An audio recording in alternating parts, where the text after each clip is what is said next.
Hello, this is Dr. Eric Bricker, and this is how health insurance works. Today's topic is what to expect at the hospital when you're having a baby. So, when you go to the hospital, you're going to go either straight to the labor and delivery floor if it's during the day, or if at night, if the hospital's closed, then you're going to have to go in through the emergency room doors, and then they're just going to have you go straight up to the labor and delivery floor. Next up, you'll need to register on the labor and delivery floor. Now, sometimes they'll do it at an office on the floor, sometimes they'll do it in the patient bedroom, sometimes they'll have you do it beforehand, but there is an insurance hospital billing registration that you have to do. Now, sometimes they will ask you for an estimated payment in advance, and depending upon your insurance policy, it might literally be like several $1,000s that you will have to pay either by writing a check or putting it on your credit card before you have the baby. So be prepared for that. Now,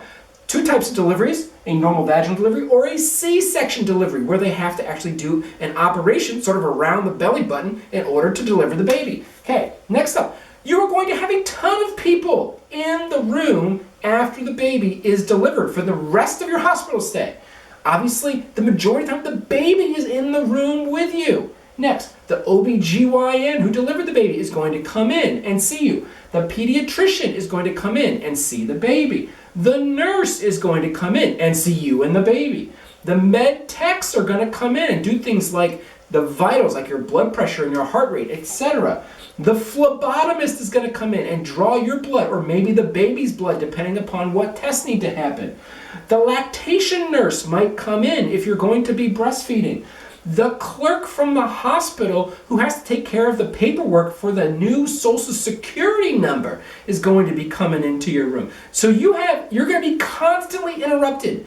Just remember that. In addition to the baby needing to be fed and maybe crying, being changed, etc., you're going to have a gazillion people coming into your room. Okay, finally, you're going to be discharged somewhere between 3 to 5 days. Typically for the normal vaginal delivery, no complications, it's 3 days. Now, you're going to be incredibly tired. There's going to be a lot going on. You're going to be in pain. And of all the things that you have to do, one more thing that you have to do is you have to add the baby to your health insurance policy within 30 days of the delivery date. So you need to call your insurance company to do that.